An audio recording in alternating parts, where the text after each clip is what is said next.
কথায় আছে না, প্রতিভা কখনো লুকিয়ে থাকে না, ঠিক তাই মাছ সরবরাহের থার্মোকল কন্টেনার দিয়েই এক যুবক তৈরি করে ফেলেছে আস্ত একটা প্লেন।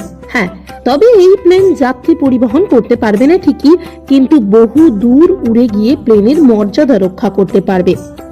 এক বিশেষ সূত্রে পাওয়া খবর অনুযায়ী মানবাজার 1 নম্বর ব্লকের গাদা পাথর থেকে মাত্র 4 কিমি দূরে বাঁকুড়ার হিরবাদ থানার শালুই পাহাড়ি গ্রাম, সেই গ্রামেরই ছেলে সুমন সর্দার নিজের হাতে তৈরি করেছে প্লেন, যা বাতাসে 10 থেকে 15 মিনিটেরও বেশি সময় ধরে ভেসে থাকতে পারে এবং দীর্ঘ 500 মিটারেরও বেশি উঠতে সক্ষম। এই প্লেন কন্ট্রোলের জন্য রয়েছে রিমোট। এ বিষয়ে সুমন জানায়, এটি নিয়ে তার দীর্ঘমেয়াদী পরিকল্পনা রয়েছে।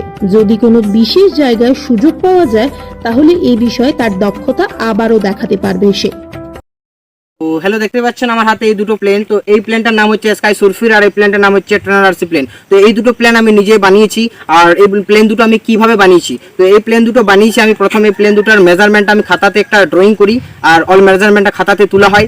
তারপর তোলার পর যে মাছের বক্সগুলো থেকে মাছগুলো নিয়ে আসা হয়, সেই মাছের বক্সগুলো মানে থার্মোকল দিয়ে এই প্লেনটার পুরো বডিটাকে তৈরি করা। আর এখানে একটা মোটর দেওয়া হয় এবং এখানেও একটা ছোট মোটর দেওয়া আছে, মানে এটা হচ্ছে সার্ভো মোটর দুটো দেওয়া হয় এবং এখানে একটা সার্ভো মোটর দিয়ে প্লেনটা কাজ হয় অল প্রোগ্রাম। আর এখানে একটা রিসিভার আছে আর আমার এই যে এখানে রিমোট। তো এইভাবে প্লেনটার পুরো অল পার্টস কাজ করে। তো এই প্লেনটার রেঞ্জ হচ্ছে 1 কিলোমিটার রেডিয়েশনে এই প্লেনটা ফ্লাইং হয়। আর এটা 24 থেকে 30 মিনিট ফ্লাইং টাইমই দিয়ে দেয় এবং ব্যাটারি ক্যাপাসিটি বাড়ালে প্লেনটাও অনেক সময় ফ্লাইং করবে। তো এই যে মানে এগুলো কেন করলাম, তো ছোটবেলা থেকে আমার একটা মানে ইচ্ছা ছিল, যখন ছোটবেলায় প্লেন আকাশ দিয়ে যেত উড়তো, তখন আমার মনে একটা ইচ্ছা জাগতো যে আমিও একটা সময় এরকম প্লেনে চাপবো। তো এইভাবে দেখতে দেখতে আর মেন বিষয় হচ্ছে যে আমি ছোটবেলায় যখন খেলনা গাড়ি সকালে কিনে, তখন খেলনা গাড়ি কিনতাম, তখন তার পরের দিনই কিন্তু আমি খেলনা গাড়িটা ভেঙে নতুন কিছু করার চেষ্টা করতাম। তো এইভাবে আমার এইসব জিনিসের প্রতি একটা ইন্টারেস্ট জাগে। আর মানে আস্তে আস্তে তো একটা সময় দেখলাম একটা এখানে ড্রোন উড়েছিল। তো ড্রোন উড়াতে উড়াতে ভাবলাম তো আমিও তো প্লেন তৈরি করতে পারি। তো প্রথম যখন আমি প্লেনগুলো তৈরি করতাম তখন কিন্তু এক চান্সে প্লেনটা ফ্লাইং হয়নি, অনেকবার ক্র্যাশ হয়েছে, ভেঙেছে। ভাঙার পর আমি আবার মানে আমার যে ভুলটা মানে কি ভুল হয়েছে, কি কারণে এই প্লেনগুলো ভেঙেছে, সেগুলো সংশোধন করার পর আমি আবার যখন প্লেন বানাই, এখন আমি যতগুলো প্লেন বানাই সেগুলো খুব ভালোভাবে উড়ে। তো আমার যেগুলো বানানোর উদ্দেশ্য হচ্ছে, মেন উদ্দেশ্য যে দেখবেন এই যে ক্ষেত দেখতে পাচ্ছেন সামনে, এই ক্ষেতগুলো যেমন এই যে ঝোপঝাড়, তো এই ক্ষেতগুলো যখন কীটনাশক স্প্রে করতে হয় তখন এই ক্ষেতের মধ্যে যখন বর্ষাকালে তো অনেক ঝোপঝাড় হয়ে যায় আড়ে, আর সেই তখন কিন্তু কৃষকেরা অনেক সময় কীটনাশক স্প্রে করার সময় আমরা খবরে দেখতে পাই যে সাপের খবরে কিন্তু অনেক সময় মানুষ মারা যায়। তো এটা যাতে না হয় এই কারণে আমি একটা কম খরচের মধ্যে এবং কম সময়ের মধ্যে ড্রোনে এই যে পুরো ক্ষেত কীটনাশক স্প্রে করবো। মানে অনেক জোরে ধরুন ক্ষেত আছে ওখানে, তো এখান থেকে কিন্তু ড্রোন উড়িয়ে ওইখানে কিন্তু কীটনাশকে মানে স্প্রে করা যাবে ওই ড্রোনটা। ওটা হচ্ছে মেন উদ্দেশ্য। আর যদি আমি সুযোগ সুবিধা পাই তাহলে আগামী দিনে এই ড্রোনটা আমি তৈরি করতে চাই। আর আরেকটাও আমি জিনিস তৈরি করতে, যেটা পশ্চিমবঙ্গের সব থেকে বড় আরসি প্লেন, মানে অনেকটা বড় হবে আরসি প্লেন, যেটা হচ্ছে আমি নামটা বলে দিচ্ছি, সেটা হচ্ছে এয়ার ইন্ডিয়া যে প্লেনটা দেখেছেন ওই প্লেনটার মডেলটা আমি বানাবো। মানে খাতায় আমার চলছে কাজকর্ম, মানে তার যে মেজারমেন্টটা ওটা আমি বানাবো। তো ওটা একদম নিচ থেকে একদম প্যাক অফ হবে এবং নিচে এসে ল্যান্ডিং হবে।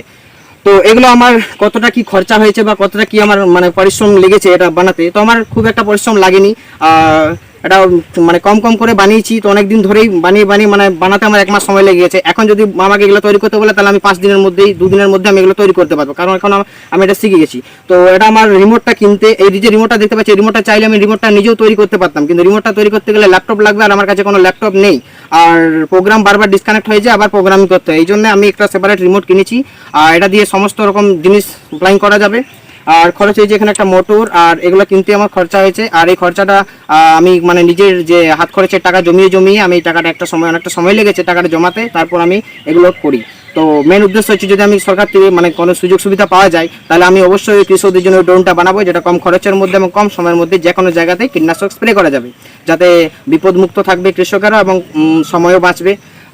এই যে প্লেন দুটি দেখলেন, এই প্লেন দুটি আমি নিজের প্রচেষ্টায় বানাইছি এবং আমার বাড়িতে আরো দুটি প্লেন রয়েছে, যেটা হচ্ছে F-22 র্যাপটার এবং F-29, যেগুলো হচ্ছে এয়ার ফোর্সের যুদ্ধ বিমান। ওই মডেল দুটি আমার প্লেন বাড়িতে আছে, ওগুলো প্রচন্ড স্পিডে ফ্লাইং হয়, প্রচন্ড স্পিড। তো নেক্সট আমার টার্গেট ওটাই যে এয়ার ইন্ডি প্লেনটা আমি ফ্লাইং করব এবং ওটা খুব সুন্দরভাবে ফ্লাইং হবে।